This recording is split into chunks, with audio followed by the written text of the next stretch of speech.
Have you ever noticed how your streaming services, your social media feeds, they just seem to know you? Yeah, it's uncanny sometimes. That playlist that's just perfect, or, the next show you absolutely have to binge, it feels almost like magic. Definitely. So today we're going deep. We're unpacking the world of recommendation models, these really sophisticated systems that shape our digital lives. And fundamentally, what we're talking about is a special kind of information filtering. It looks at your history, your behaviors, what you seem to like. Right. And it uses all that to predict other things you might be interested in. It's a really powerful alternative to just searching for stuff yourself. It really is. And the scale is just massive. I read this fact about Netflix. Apparently over 80% of all the shows people watch come from these personalized suggestions. Wow, 80%, that's huge. It's not just finding what you already know you want, it's this whole discovery engine. And obviously, that keeps people sticking around. It gets them engaged, yeah. Okay, so this personalization, it feels pretty seamless. But what's underneath it all? What's the actual data they're building this on? Well, it always starts with data. Lots and lots of data. The early systems, way back, like one called Grundy in '79, they needed you to tell them what you liked.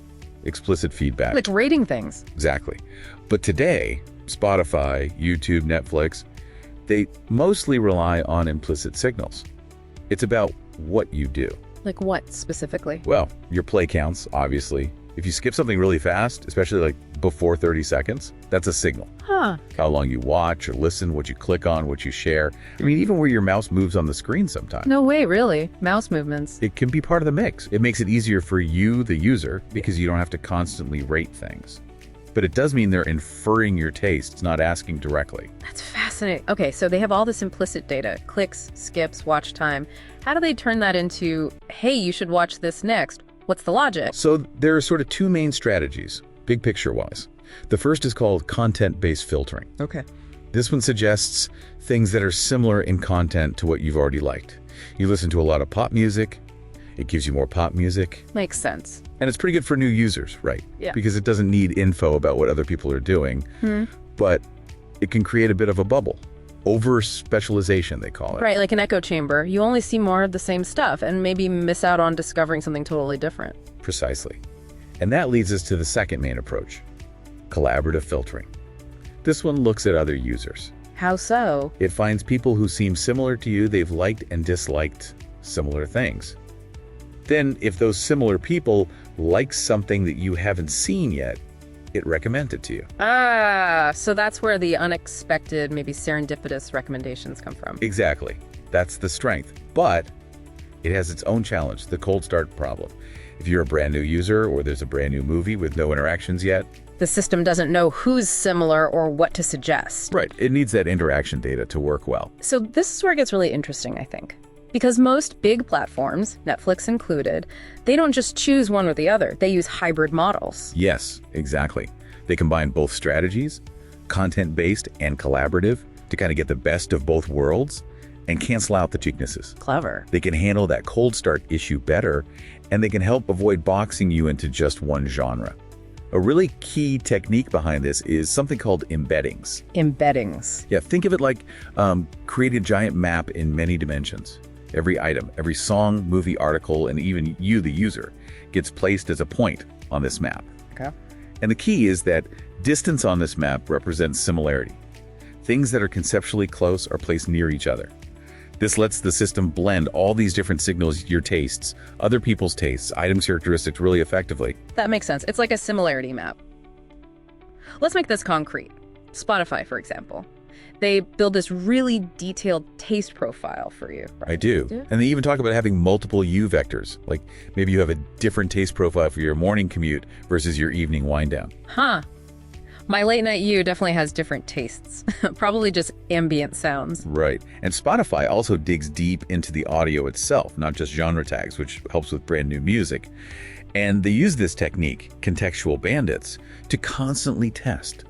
Should we play a favorite or try something new? It's like a little experiment. Very smart. And Netflix. They go super niche with genres, don't they? Oh yeah, thousands of micro genres. Things like emotional independent crime movies, really specific stuff to match just what you might be in the mood for. And get this, they even personalize the thumbnail image for the same show. You mean the little picture you click on? Yep, they might show you a picture emphasizing the action elements if you like action, or one highlighting the romance if that's more your thing, for the exact same movie. That's wild. And TikTok, of course, its For You page is legendary for how quickly it learns. It's incredibly agile. It takes your feedback, a quick swipe, a longer linger, and incorporates it almost instantly. It's designed to keep up with concept drift, which is just how fast our tastes can change. But what about, the human element in all this? Is it purely algorithms? Not always. Apple Music's an interesting case. They actually employ over 1,000 human curators around the world. 1,000 people? Yeah, to work alongside the algorithms. The idea is to help mitigate biases the algorithms might develop and to promote more diverse content. That's a different approach. And are platforms thinking about responsibility beyond just engagement? There seems to be a shift, yes. YouTube, for example, started focusing on what they call valued watch time. They actually use surveys asking you if you found the time worthwhile, rather than just counting clicks or minutes watched. So quality over just quantity. Kind of. And Instagram and Facebook have brought in stricter recommendation guidelines. They try to filter out low-quality stuff, borderline content, before it even gets recommended. So it's not just about pure engagement numbers anymore, at least outwardly. Okay, so wrapping this up. These recommendation systems are clearly incredibly powerful. They're evolving constantly, and they're woven into pretty much everything we do online now. It's gone way past just showing us stuff we already like. They're actively shaping discovery. Yeah. And maybe here's something to think about. These systems are naturally designed to enhance your experience, keep you watching, keep you clicking, keep you engaged. Facebook even said pretty bluntly their goal was to keep users glued to the app for longer. Right. So while they can be great for finding things you love, how much real choice or agency do you have when the system is constantly nudging you? And maybe more importantly, how might that subtle influence affect the variety of ideas, the diversity of information that you actually end up encountering?